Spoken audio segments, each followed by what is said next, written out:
വേദവാക്യങ്ങൾ. യഹോവയിങ്കിൽ നിന്ന് യിരെമ്യാവിനുണ്ടായ അരുളപ്പാട്. ഈ നിയമത്തിൻ്റെ വചനങ്ങളെ നിങ്ങൾ കേട്ടു യഹൂദാ പുരുഷന്മാരോടും യെരൂശലേം നിവാസികളോടും പ്രസ്താവിപ്പീൻ. നീ അവരോട് പറയേണ്ടത് എന്തെന്നാൽ, ഇസ്രായേലിൻ്റെ ദൈവമായ യഹോവ ഇപ്രകാരം അരുളിച്ചെയ്യുന്നു, ഈ നിയമത്തിൻ വചനങ്ങളെ കേട്ടനുസരിക്കാത്ത മനുഷ്യൻ ശപിക്കപ്പെട്ടവൻ. അവയെ ഞാൻ നിങ്ങളുടെ പിതാക്കന്മാരോട് അവരെ ഇരുമ്പു ചൂളയായ മിസ്രയീം ദേശത്തു നിന്ന് കൊണ്ടുവന്ന നാളിൽ കൽപ്പിച്ചു. നിങ്ങൾ എൻ്റെ വാക്കു കേട്ടനുസരിച്ചു. ഞാൻ നിങ്ങളോട് കൽപ്പിച്ചതുപോലെയൊക്കെയും ചെയ്യുവീൻ. എന്നാൽ നിങ്ങൾ എനിക്ക് ജനവും ഞാൻ നിങ്ങൾക്ക് ദൈവവുമായിരിക്കും എന്നരുളി ചെയ്തു. ഇന്നുള്ളതുപോലെ ഞാൻ നിങ്ങളുടെ പിതാക്കന്മാർക്ക് പാലും തേനും ഒഴുകുന്ന ദേശം കൊടുക്കും എന്നിങ്ങനെ ഞാൻ അവരോട് സത്യം ചെയ്ത് നിവർത്തിക്കേണ്ടതിന് തന്നെ അതിനു ഞാൻ ആമേൻ യഹോവേ എന്നുത്തരം പറഞ്ഞു.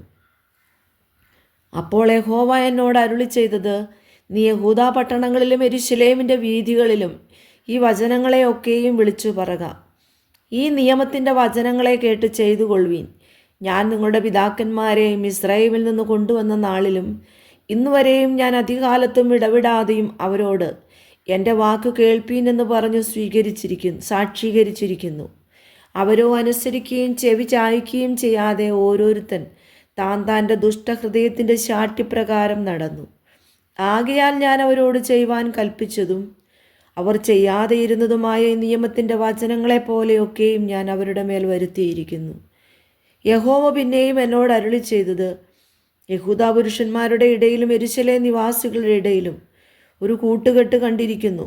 അവർ എൻ്റെ വചനങ്ങളെ കേട്ടനുസരിക്കാത്ത പൂർവ്വപിതാക്കന്മാരുടെ അകൃത്യങ്ങളിലേക്ക് തിരിഞ്ഞ് അന്യദേവന്മാരെ സേവിപ്പാൻ അവരോട് ചേർന്നിരിക്കുന്നു. ഞാൻ അവരുടെ പിതാക്കന്മാരോട് ചെയ്ത നിയമം ഇസ്രായേൽ ഗൃഹവും യഹൂദാ ഗൃഹവും ലംഘിച്ചിരിക്കുന്നു. അതുകൊണ്ട് യഹോവ ഇപ്രകാരം അരുളി ചെയ്യുന്നു, ഒഴിഞ്ഞു പോകുവാൻ കഴിയാത്ത ഒരനർത്ഥം ഞാൻ അവർക്ക് വരുത്തും. അവർ എന്നോട് നിലവിളിച്ചാലും ഞാൻ കേൾക്കയില്ല. അപ്പോൾ യഹൂദാ പട്ടണങ്ങളും യെരൂശലേം നിവാസികളും ചെന്ന് തങ്ങൾ ധൂപം കാട്ടിവന്ന ദേവന്മാരോട് നിലവിളിക്കും. എങ്കിലും അവർ അവരെ അനർത്ഥകാലത്ത് രക്ഷിക്കയില്ല.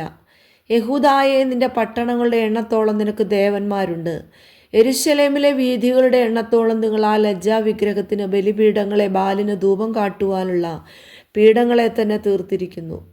ആകയാൽ നീ ഈ ജനത്തിനു വേണ്ടി പ്രാർത്ഥിക്കരുത്, അവർക്ക് വേണ്ടി യാചനയോ പക്ഷവാദമോ കഴിക്കുകയും അരുത്. അവർ അനർത്ഥം നിമിത്തം എന്നോട് നിലവിളിക്കുമ്പോൾ ഞാൻ കേൾക്കയില്ല. എൻ്റെ പ്രിയയ്ക്ക് എൻ്റെ ആലയത്തിൽ എന്തു കാര്യം? അവൾ പലരോടും കൂടെ ദുഷ്കർമ്മം ചെയ്തുവല്ലോ. വിശുദ്ധ മാംസം നിന്നെ വിട്ടുപോയിരിക്കുന്നു. ദോഷം ചെയ്യുമ്പോൾ നീ ഉല്ലസിക്കുന്നു. മനോഹര ഫലങ്ങളാൽ ശോഭിതമായ പച്ച ഒലിവ് വൃക്ഷം എന്ന് യഹോവ നിനക്ക് പേർ വിളിച്ചിരുന്നു. എന്നാൽ മഹാകോലാഹലത്തോടെ അവൻ അതിന് തീ വെച്ചു കളഞ്ഞു. അതിൻ്റെ കൊമ്പുകളും ഒടിഞ്ഞു കിടക്കുന്നു. ഇസ്രായേൽ ഗൃഹവും യഹൂദാ ഗൃഹവും ബാലിന് ധൂപം കാട്ടി എന്നെ കോപിപ്പിച്ചതിൽ ദോഷം പ്രവർത്തിച്ചിരിക്കയാൽ നിന്നെ നട്ടിരിക്കുന്ന സൈന്യങ്ങളുടെ യഹോവ നിനക്ക് അനർത്ഥം വിധിച്ചിരിക്കുന്നു. യഹോവ എനിക്ക് വെളിപ്പെടുത്തിയതിനാൽ ഞാനത് അറിഞ്ഞു. അന്നു നീ അവരുടെ പ്രവൃത്തികളെ എനിക്ക് കാണിച്ചു തന്നു. ഞാനോ അറുപ്പാൻ കൊണ്ടുപോകുന്ന മെരുക്കമുള്ള കുഞ്ഞാട് പോലെ ആയിരുന്നു. അവൻ്റെ പേർ ആരും ഓർക്കാതെ ഇരിക്കേണ്ടതിന്